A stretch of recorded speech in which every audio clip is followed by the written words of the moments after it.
Hello and welcome. Today we are in the F-15.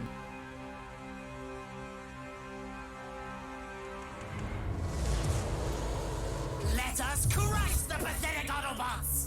And by that I mean that we're playing the Tier 10 German aircraft carrier, the Manfred von Richthofen, with the new Transformers camouflage of Starscream, Lord of the Seekers. The camouflage was given to me by Wargaming. Of course, as an F-15 we have a cruising speed of 570 knots, and when afterburners kick in our top speed is in excess of 1600 knots. Right, Wargaming? Right?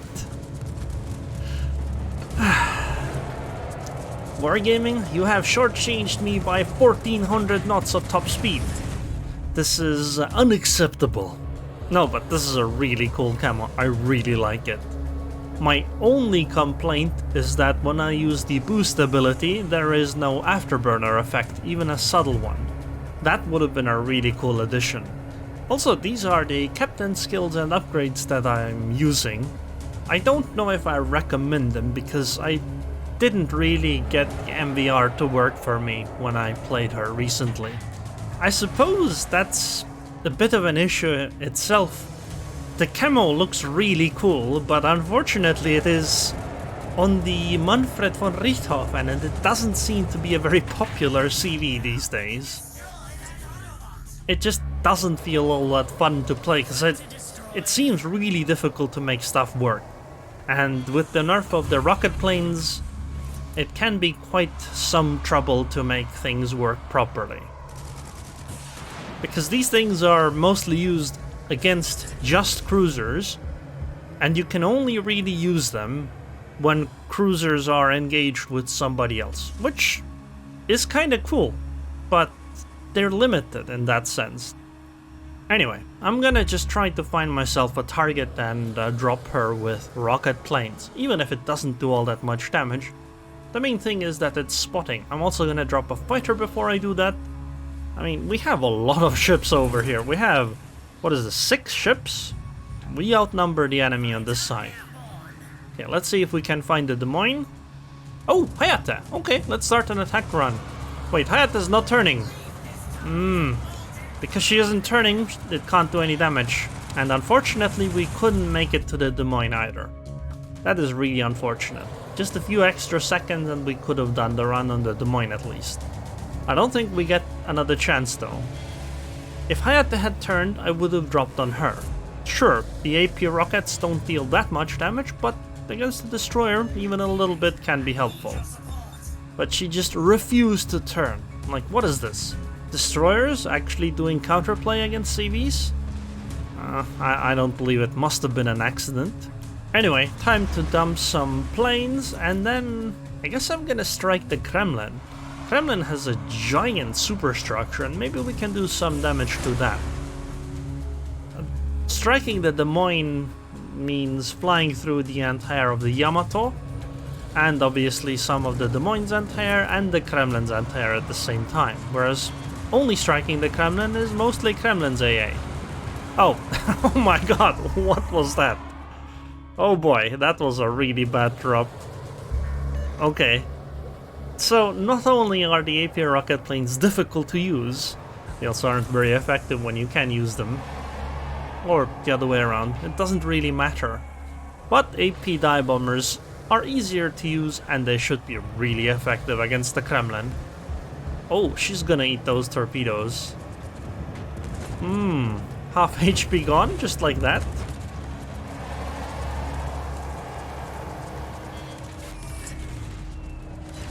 And 2 citadels. Let's turn around, go for round 2. I should have probably not used my heal so early and saved it for right now. Ah, Kremlin is smart. She actually is turning broadside to the dive bombers. So I'm less likely to get a good drop off. Oh, come on. Wow. I mean, I couldn't do even a second run with 9 planes. That was mostly only Kremlin's own anti-air. Autopilot mode enabled. That's a lot of planes lost. I couldn't even get a full squadron off with AP dive bombers. Anyway, Yamato should also be a strikeable target. Also, now imagine if they actually had like good AA like Petropavlovsk and whatnot. Wait, yeah, never mind. I guess we're not striking that Yamato because she's... Oh wait, no! Wow, I'm surprised. I thought the Torps were gonna finish her off. That is a Yamato skin or mod that I'm using. If you're wondering why does it look so sci-fi. Follow up on the Thunderer, because we were already in her AA, and she seemed to line up pretty well for this strike.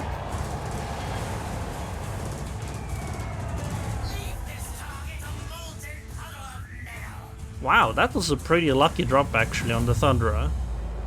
All three hit, even though she was at a slight angle, and Thunderer isn't the widest battleship, so the fact that we landed all three is pretty damn good. I'm gonna hopefully... Oh, come on! Is the Yamato not dead? Are you serious? Thank God! That would have been really awkward if I had lost planes against the dead Yamato. We're gonna try to finish off this Thunderer, or at least cripple her so that she would lose a fight against any ship in our team. One thing that I find helps your team win when you're playing a CV is when you focus one side hard enough that the enemy on that side just completely collapses. Because then your team can't be split in two or be flanked or anything like that. And I find that to be extremely useful for your teammates. Obviously it doesn't always work, but it works quite often. Maybe it's time to turn my CV around actually. Thunder is gone, so there is absolutely no threat to the A-cap ever. Like in this match, I don't think it's likely any enemy ship is going to get anywhere close to that cap anymore. The entire fight will be on the B and or C cap. On the enemy side, they didn't get to finish off our ships on the C cap, which means that they're still engaging and there's very little in the middle as a result. Henri? And Henri is a good target. Hindenburg is healthy. I could also drop the Hindenburg, but I think I want to go for the Henri right now. I drop a fighter, of course, for some spotting for my teammates. Oh god, flak wall. That hurts. Luckily though, heals are pretty useful. Come on. RNGesus. Well, one citadel. I'm in the entire of a midway. I don't want to turn around, so I'm just gonna go for the Yamato instead. Especially because she is so nicely positioned for a strike.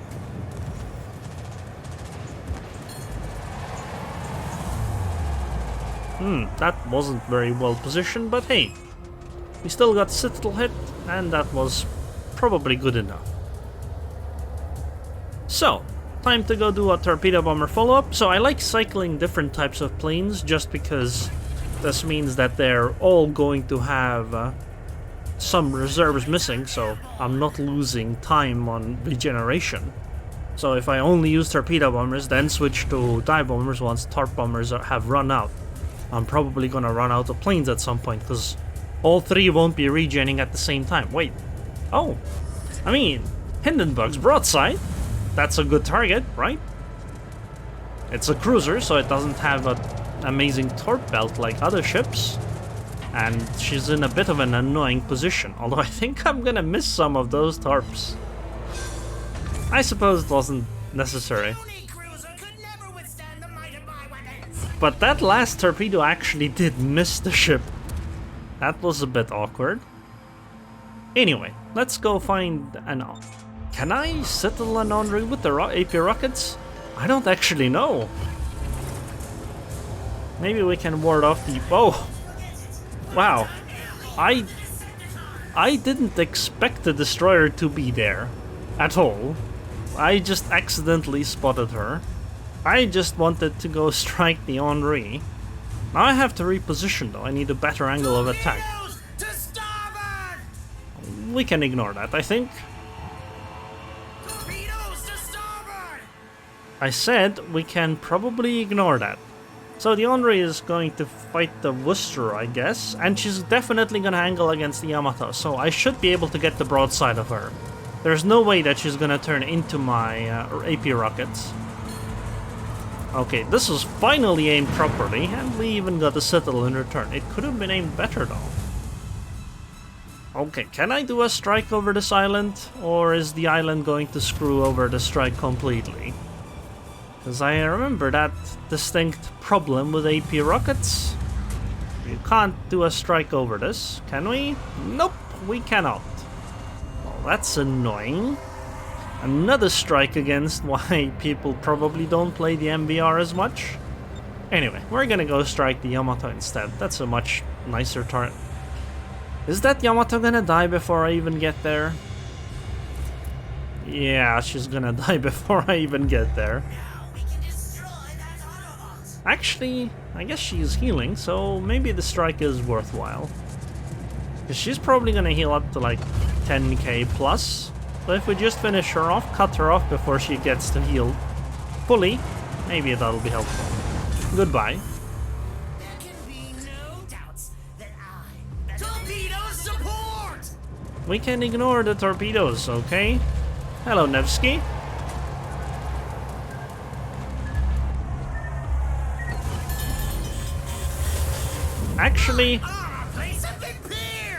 Actually, I think we might not be able to ignore the torps. I think I need to turn my CV in, because that's a Holland. A full set of Holland torps could easily sink me. And destroyers generally know that CVs tend to just sail in a straight line. I wanted to strike the Nevsky. I was hoping she would go through, just keep sailing after the island, but no, she decided to actually stop behind the island, so there's no point in sticking around.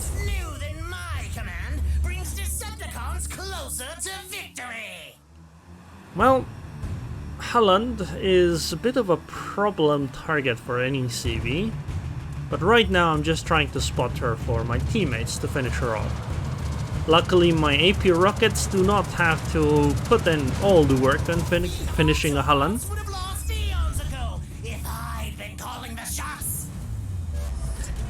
And problem solved indeed. We're gonna go after the... Actually, Midway is a good target. Better than Nevsky, probably. Probably.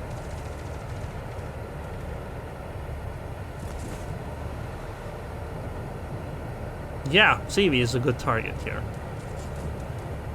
I should easily be able to land all 3 torps here.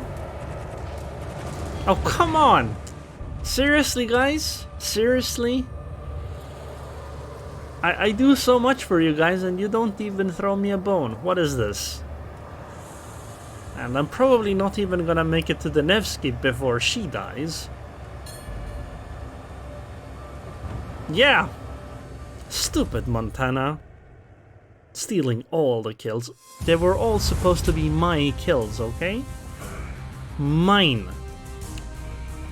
Well, 127k damage, sank 2 ships, so it's not terrible results, but I did struggle getting great results on the ship. They were mostly just mediocre. 237k spotting damage though. I mean, that's damn incredible, but I'm still only 1880 base XP. I did 127k damage, I sank 2 ships, I did damage to a damn destroyer. And then I did 237k spotting damage. And that was still only worth 1880 base XP. It's a little disappointing. So anyways, I hope you guys enjoyed this video. I would like to thank the patrons on Patreon. Thank you very much for your continued support.